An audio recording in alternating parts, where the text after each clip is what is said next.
Stay up to date on the latest political news this election season for less. Visit inforum.news/port and get 3 months of unlimited access to our news network for only 99 cents a month. Subscribe now at inforum.news/port.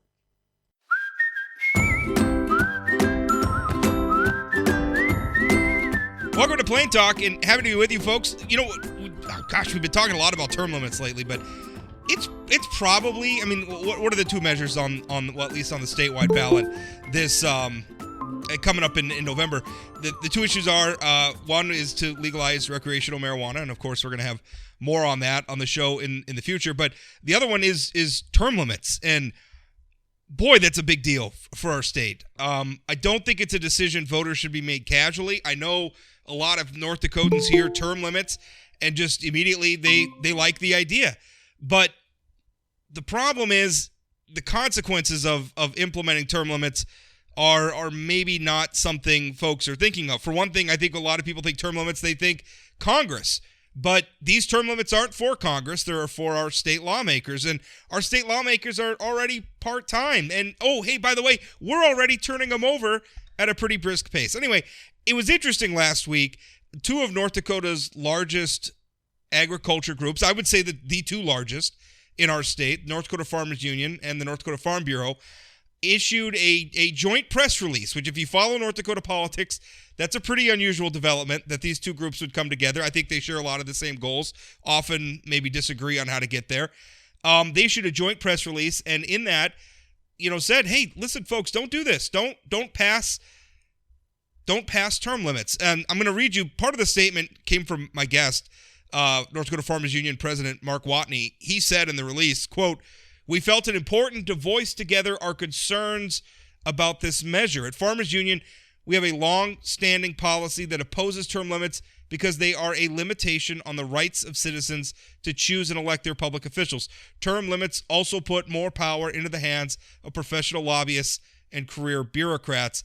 Mark, first of all, thank you for coming on. I appreciate it. And describe for me how your group arrived at this position.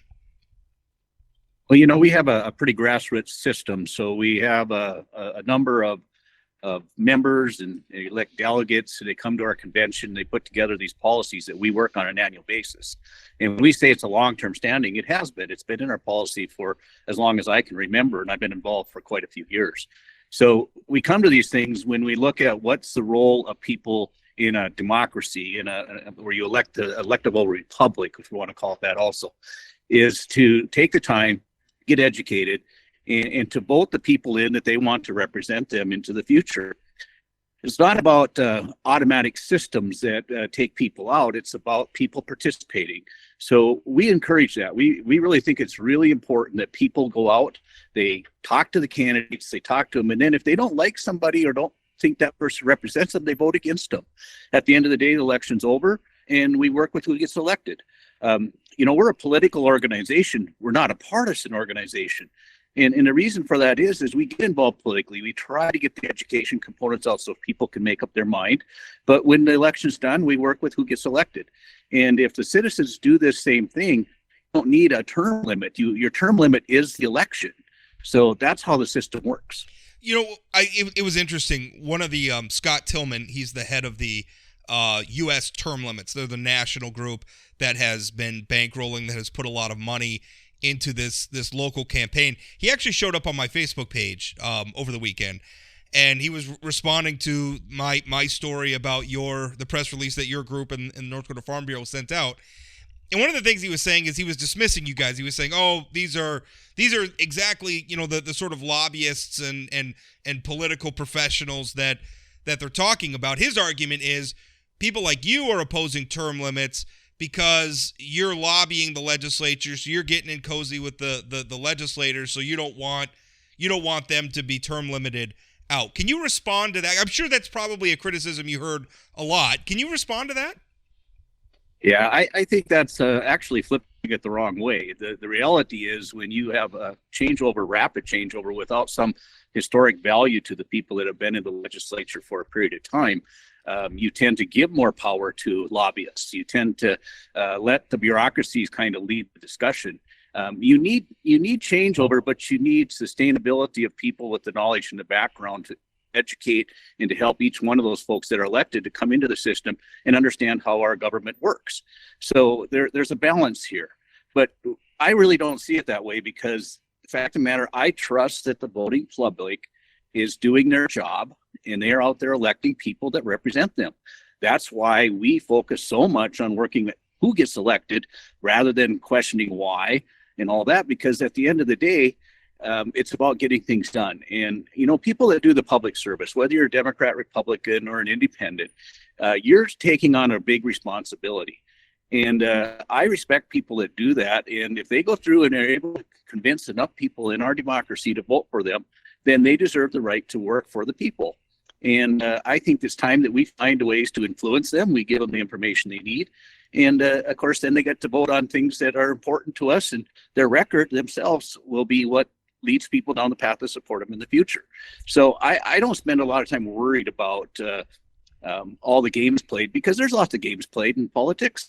But the fact is, we're out there to try to influence, as a lobbyist, but we're also respecting the folks that run and having that opportunity to run if the people so choose to elect them. Do you feel like, because I think you make a really good point, like the argument is somehow term limits hurts lobbyists because the people that they get cozy in the good old boys club, all that stuff we hear. And listen, I'm not dismissing those sorts of concerns. Those sorts of concerns are valid. But I think the problem is people think, it takes a lot of confidence. Right? When you go and you're one member of the legislature, you go there and it's a big job. And there are so many facets of it that I think the general public doesn't think about because they don't make a lot of headlines. They're hugely important, but we don't talk. They're not hot button issues on talk radio. They're not firing up columnists like me to write about them, but they are really important. And it's easy to get pushed around on issues like that, maybe if you're a newcomer, right? Which is why a lot of times, you hear older lawmakers, they try to bring younger ones in, try to train them, not tell them necessarily how to vote, but try to like this is what we've done in the past. That's the institutional knowledge thing that people are talking about. And I guess it bothers me when people talk about that like it's an inherently bad thing. Yes, if somebody's running like Tammany Hall down in Bismarck and it becomes a political machine, then yes, I agree. That's a problem. But governing the state requires skill. How much of this, Mark, do you think we've gotten too cynical about politics? I sometimes think that because we all like to laugh about, the weird things that happens and the tricks and the dirty tricks and everything, that we've become cynical about it. And we've started to think that public service and voting is kind of a joke. And then we start to think that just anybody can do it. And I don't think that's right. I think it takes skill. I think it takes integrity. I think it takes experience, just like anything else. It's not an easy job. But do you think that's what's driving a lot of this, where it's just kind of cynical attitudes about public service? Yeah, I think it is. And I think when we, to relate, think about that board that you may serve on. And when you're first elected, you get in the room and you kind of had this outlook when you came there. Well, I'm going to go do this or this because it's just obvious. And then you get in the room and you get to hear the rationales and the real reason why some things are done. And all of a sudden you start to get a better understanding. Doesn't mean you can't make changes, but you understand why some things happen for the reason they happen. Now, the public themselves can be very cynical. And of course, we like to focus a little bit too much on single issues. And then we forget about the talk and the dialogue about the other issues. And many times the single issues, you may have a Dem and a Republican that agree, but it's a single issue, so we tend to tie it to something. And I really think it's disappointing people don't dig a little bit deeper beyond a single issue once in a while and ask the right questions on things they really care about. But you do need institutional knowledge. You need a perfect scenario is to have some new, have some middle people that have been there, and then have some historical folks that have been there. And then, of course, there always is a time when people do need to step out, let new in. But that's what the voters get to do in every election. So and the opinion you really about, need to balance. And the opinion about when that time is going to be personal, right? My feeling about somebody who's been there a long time might differ from yours, and that's okay. We're just two different people that maybe view the world a little bit differently, but it becomes a very personal thing. Give me some insight into how your group makes a decision? Because my understanding, when I've seen, sort of observed policy groups trying to arrive at positions on issues, it's a lot of, well, how does our membership feel about this? So you send out surveys, or you have a meeting, or there's a committee. So how does it work for your group on this? Because earlier you said, you're very grassroots centric, which frankly tends to be the case with a lot of these groups, a lot of groups like yours, whatever the policy area. So give us some insight into how you arrived at this position. So it works really simple. In fact, we're right in the beginning of our season where we do our annual policy and action debate. And our county conventions really kick off here typically between the harvests. Now this year we're harvesting all together, but they'll come together either at what we call a local level or a county level. And what they'll do is they'll resolutions, and they'll elect them, and they'll vote on them on a local level. They're sent into a committee, not for a committee to disperse them or to say what they believe about them, but they're to put them into our existing book. And once we have that book put together, we go to our convention, and member can show up, a delegate can show up. We'll have 600-700 people at our convention, and we go through basically by line about 100-page book of policies. Now, it's really easy for me after that book is done because I know where I'm going to stand based on what that's in that book. There is times though when we may not have a policy on something, because you can't have a policy on everything. Sure. We're our farm organization. So then we have a board of governors, which is county presidents, and we have a state board, and we come together and make a decision based on what we think the people that would want us to represent on an issue is not in the book. But on this one, it's right in the book. It's been voted on many times. The book is passed. The individual cooperatives have input. Counties have input. A member can come to our convention. So those who show up in our convention, those who come and write the book, they're the ones that decide what our organization represents. Yeah, I think sometimes, again, we throw around terms like lobbyists and everything else, and I get why we're cynical about some of that. But I think a lot of times we look at groups, whether it's the Farm Bureau or the Farmers Union or the NRA or the Chamber of Commerce or any of these groups, and you're forgetting that they represent people, right? At the end of the day, and maybe different groups are better at listening to their constituents than others, but ultimately those groups have money because people give them money. People are members of those groups. People support those groups because they don't have the time to be at the legislature themselves, tracking every bill and tracking every committee hearing and developing relationships with lawmakers and providing that input saying, hey, I'm a farmer, I'm a gun owner, I'm a business owner, whatever the issue area is. And this is how I feel about this policy. This is the mechanism through which people make their voices heard in Bismarck, because most of us don't have time to go testify, at all the committee hearings. So sometimes I hear people denigrate this process, and I'm thinking to myself, okay, but what about the groups you support, right? Whether it's a gun control group or a pro-gun group or whatever your issue is, right? There's groups that are supporting you that you're probably supporting, and I guess it's okay when you do it, but not anybody else. I think, again, that speaks to kind of the cynicism, and there's this disconnect between how politics actually works and how we perceive it as working. Does that make sense? It really does, and I think we've lost something in our education component of, teaching people about how our government works, the importance of, lobbyists get a bad name too, but in reality, lobbyists are a source of information.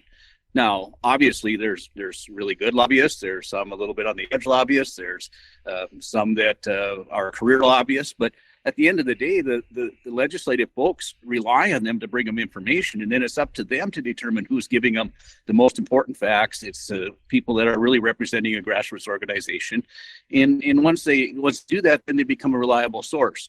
Our organization and the Farm Bureau does the same thing. We try very hard to build those relationships so that when we go and talk to them, we're telling them what our members think. And if you do that, you get the respect of the legislator. Doesn't mean they agree, doesn't mean they always vote with us, but you get the respect that you're telling them something that's valuable. So the key is having somebody represent you that can truly tell the story that represents you. So you need these groups. I prefer the ones where they have a good membership base. I think it brings a little bit more knowledge and a little bit more of what the true numbers represent. But with that said, you kind of need everything, because no one knows everything about everything.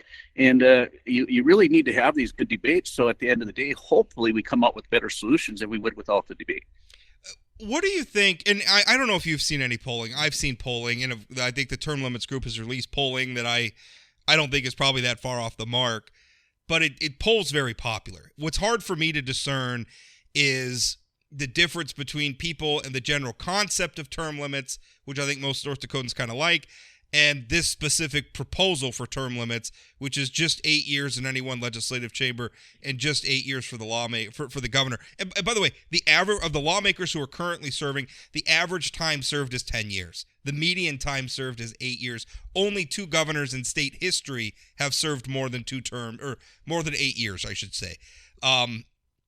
So I'm not looking. I guess I'm trying to find where the problem is, but what do you think the impact, if North Dakotans vote for this, what's the impact on the legislature? Because what I'm afraid is we're going to lose some of what makes North Dakota special. We have a part-time legislature.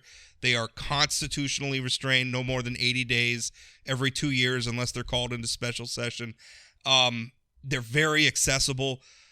I'm afraid we're going to lose some of that if we go to term limits, because it's just I'm worried that we're going to end up with every year sessions, or we're going to end up with full-time lawmakers, because otherwise I don't know how they do the job. That's what I'm afraid of. Like, I'm afraid if we put this in our Constitution, we're going to have to make some other changes to the legislature in order to govern effectively. That's what I'm afraid of long-term, and I'm not sure North Dakotans are thinking about that. Yeah, I think term limits can create somewhat of an apathy, and you may elect somebody that isn't doing their job that you need to remove sooner than the term limit would, and you simply let them serve until they're up, because that's easier than going out and that. The flip side is what you described. Okay, so what if we have some really strong, good candidates in there doing the job that represents what the people of North Dakota want, and all of a sudden they're phased out? Remember, I always refer to a regular board meeting. I mean, it takes a year or two in most instances to get your feet underneath you to understand the system. And if you do that, you're really only becoming somewhat effective in your second term, maybe your third term. And if you do term limits, you could just becoming effective and really understanding it, getting a position of a leadership role, being on a committee chair, or some of these things where you can help others coming in. We're going to lose that institutional knowledge. And sometimes we're going to have people voting for somebody different, even though they may not want to, because there's the candidate can't run again. That's taking away a right. So I agree with you mostly on this, that fact is there's a system out there that if you don't want somebody in, you can vote against. There's a system out there that lets people stay in that everybody supports. You don't need a term limit, because you have a term limit in the election process if the citizens participate. So I think the system's working. I think numbers tell it very well that its changeover is happening. And in our state has, directions we had. Sometimes we're substantially more conservative. Sometimes we lean back to more moderate. We haven't been on what we would call such a liberal side as of late, but we shift and cycle come. Sure. And that's how the system works. Politics are cyclical. Not it's a very slow cycle in North Dakota sometimes, yes, but they are cyclical. Yes. You made a really good point. Sometimes it can take a while for a lawmaker to get their feet under them. Sometimes, let's switch that over to talking about an issue. Sometimes it can take multiple legislative cycles to get an issue addressed, and not even necessarily because people are resisting. Sometimes you have to study it. Sometimes it's really complicated. Sometimes you don't want to go the whole hog on, you want to do part of it, see how that works, and then maybe try a little more, depending on the issue. One thing that I'm thinking of is the sort of debate between property owners, which in North Dakota is farmers, right? You get out in the countryside, that's all farmland, versus hunters, right? And we had a question about access where, there are farmers who don't necessarily like that they have to go and post their land every year, they don't like this idea that there's a presumption of access to their land. Hunters obviously want access so they can go and hunt. Hugely controversial issue, right? With all sorts of penumbras and things to consider, and we're still working on it, right? I mean, it's taken us multiple legislative sessions. I would say that's probably, I feel like we've made some good progress, but I feel it's still a work in progress. We're still trying to figure out. But what if they're one of the key lawmakers at the center of that, who just understands the issue, who's been leading the charge on it? What if they get term limited out? And now all of a sudden, partway through this very complex problem, that lots and lots of people are passionate about it, one of the key players has to step aside. That, to me, is what term limits does, and that's frustrating. Like, I feel like that hurts our ability to make good policy. Yep. Yeah, I agree. And you picked a really good one. The hunting issue has been an issue forever, and landowner rights is an issue forever. And I think it is one of these things where, even though it may have taken longer than most of us would have hoped, we've ended up with a pretty good compromise bill. Sure. And it's really helping, and it's solving different things. It's solving for the farmer. You don't have to necessarily go out there and post and figure out where to get the proper distance between signs and all this. And you're also giving the hunter an opportunity to find out who that landowner is so they can reach out if they want to hunt. And I think it's a balance, and I mean that's what we really should strive for is how we get the best balance.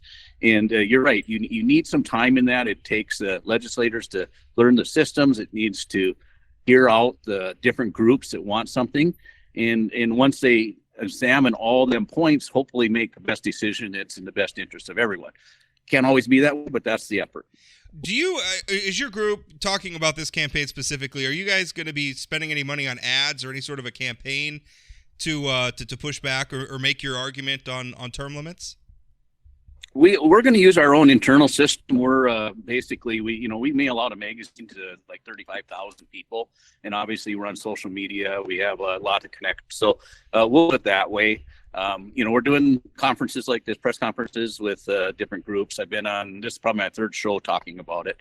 So we're going to do it that way. We're not going to make a campaign on it where we're just going to spend money on it. That's typically not our style, but we're definitely letting people know that we're not supporting this change. And again, we'll be out in our county conventions and stuff. The questions will come. We'll tell people where we're at. And of course, some of that will lead us down a path of talking about it more in public. Well, Mark, I appreciate your time coming on today. It's a complex issue, but again, probably the most consequential issue on the ballot this cycle. This changes a fundamental change in the way we're governed. So again, I appreciate you coming on and talking about it. Thank you. I enjoy doing it, so anytime.